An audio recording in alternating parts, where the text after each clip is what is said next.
सोहदरा के मोहल्ला मुस्लिमाबाद की गली मस्जिद रजा वाली में एक 4 मरले का घर है जो अंदर और बाहर से भी पलस्तर नहीं हुआ।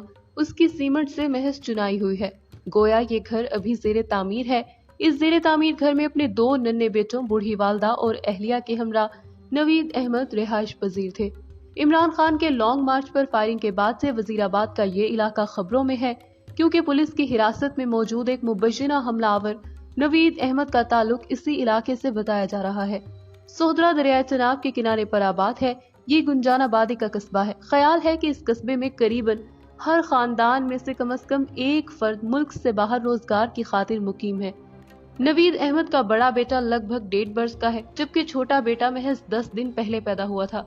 ये जिस घर में रिहाइश पजीर है वो उनके वालिदा का विरासती घर है जो नवीद के हिस्से में आया। मकामी सहाफी अकील अहमद लोधी के मुताबिक मुलजिम ने अपने भाइयों को हिस्सा देकर ये घर अपने पास रख लिया था। नवीद अहमद के वालिद मोहम्मद बशीर की लगभग 15 साल पहले वफात हो गई थी। नवीद अहमद आराई फैमिली से ताल्लुक रखते हैं। उनके वालिद नलके लगाने, बोरिंग और कबाड़ का काम करते थे। उनके बाकी भाई भी अपने वालिद का छोड़ा काम कर रहे थे।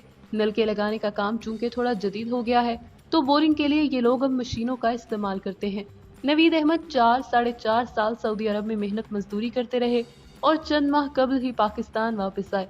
उनके एक हमसाए अब्दुल्ला के मुताबिक ये 4-5 साल सऊदी अरब में मुकीम रहा। वहाँ मेहनत मजदूरी करता था, वापस आकर कोई खास काम नहीं कर रहा था। अलबत्ता अपने भाई के साथ बोरिंग के काम में हाथ बटाता रहता था। इसके अलावा काट कबाड़ का काम भी कर लेता था। अब्दुल्ला ने बताया कि नवीद अहमद सुन्नी बरेलवी मसलक से ताल्लुक रखते हैं। कभी कभार मस्जिद में नमाज पढ़ता हुआ पाया जाता था, जबकि सोहदरा ही के रिहायशी खालिद मजीद का कहना था कि इसकी फैमिली मजहबी बिल्कुल नहीं है। मैंने कभी इसको बाकायदा तौर पर नमाजें पढ़ते हुए नहीं देखा। ये आम सा रिवायती मजहबी घराना है।